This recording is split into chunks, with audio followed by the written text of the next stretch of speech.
Bienvenue dans ce cours de première, cours de mathématiques sur le chapitre des probabilités conditionnelles. Nous allons traiter dans ce cours des probabilités conditionnelles, à travers les arbres pondérés, du partitionnement et de l'indépendance d'événements. Mais avant tout, il faut avoir des bases solides du programme de seconde. Donc il faut maîtriser le vocabulaire des probabilités, il faut maîtriser ce que c'est une probabilité, la probabilité d'un événement, et également avoir quelques méthodes pour calculer des probabilités, notamment avec des tableaux et des arbres. Vous trouverez tout cela dans mon cours de seconde qui devrait apparaître quelque part. Bien, donc nous allons dans cette vidéo commencer par l'introduction, où nous allons étudier quelques situations simples qui vont permettre d'appréhender toutes les notions de ce cours.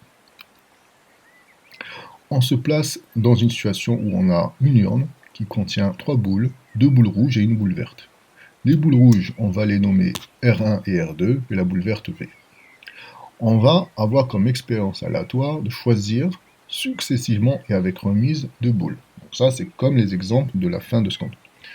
Qu'est-ce que ça veut dire avec remise? Ça veut dire que je vais faire un premier tirage, je regarde la boule, est-ce que c'est R1, R2 ou V? Je repose la boule dans l'urne et je fais un deuxième tirage.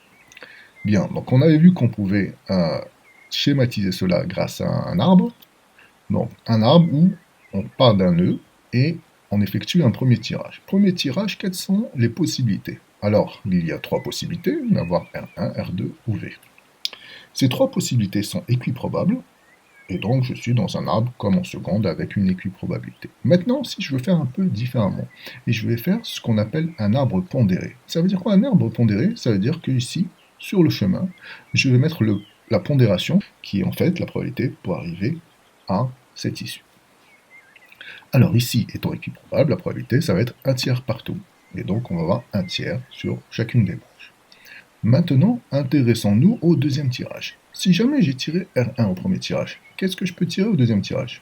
Eh bien, n'oubliez pas qu'on a remis la boule, donc finalement l'urne est dans sa configuration initiale et il n'y a aucun changement. Au deuxième tirage, je peux tirer R1, R2 ou V. La même chose si j'ai tiré R2 ou la même chose si j'ai tiré V. Donc finalement, au deuxième tirage, on va avoir cet ensemble de possibilités.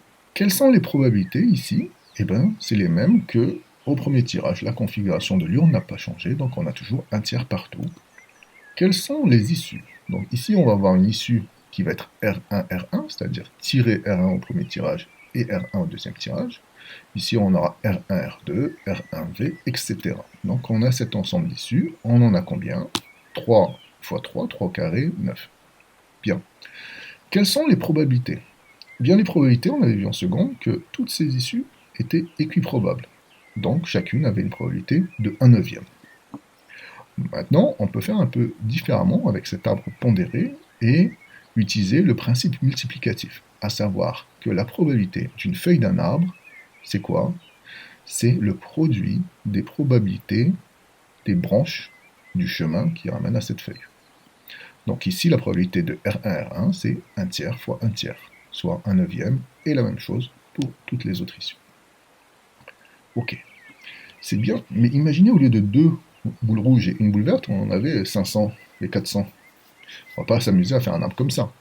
Donc on va en quelque sorte factoriser, et on va prendre juste l'événement, la boule est rouge ou la boule est verte, que ce soit au premier tirage ou au deuxième tirage. Donc c'est ce que nous allons faire dans cette deuxième arbre. Dans ce deuxième arbre, c'est la même expérience aléatoire, rien ne change, mais simplement au lieu d'avoir R1 et R2, ici j'ai juste R. Très bien. Donc on va essayer de faire l'arbre dans cette configuration. Premier tirage, qu'est-ce que j'ai? R et V. Hein, donc j'ai 2 possibilités, soit je tire une boule rouge, soit je tire une boule verte.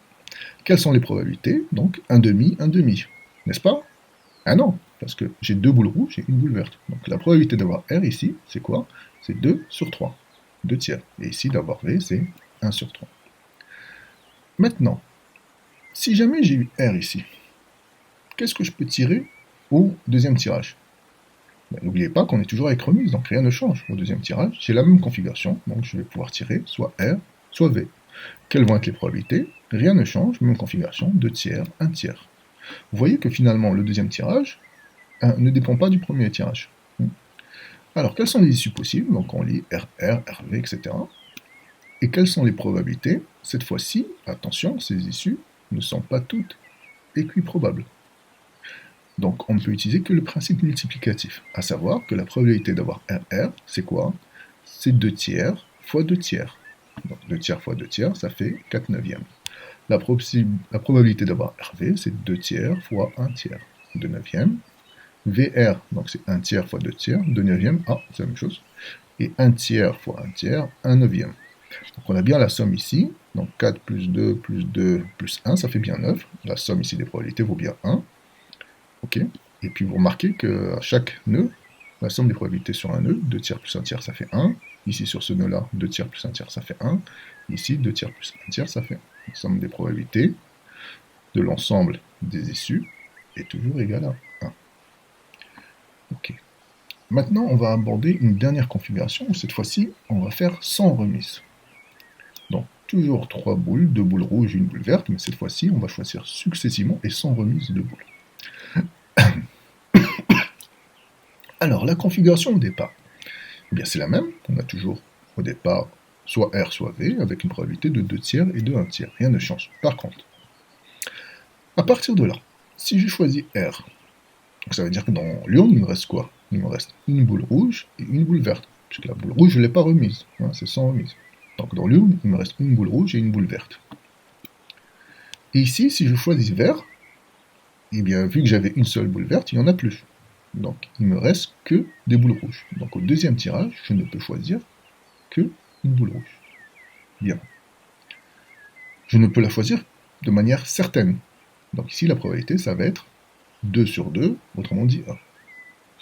La probabilité ici d'avoir rouge, eh bien, combien il me reste de rouge? 1 sur combien de boules? 2, donc ce sera 1 demi. La probabilité d'avoir V, j'ai combien de boules vertes? 1, j'ai combien de boules? 2, donc ça fait 1 demi. Et donc, on va voir ces probabilités.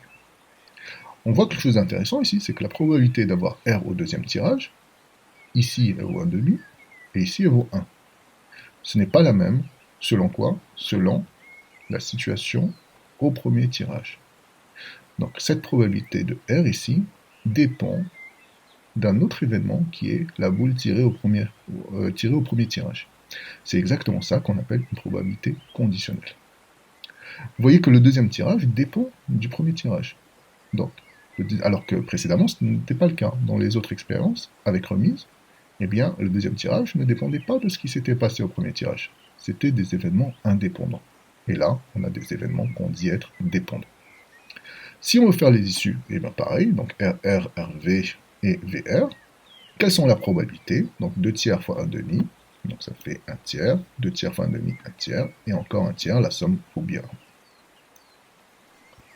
Voilà, on a terminé l'introduction, et dans la prochaine partie, on va introduire de manière plus formelle ce qu'est une probabilité conditionnelle.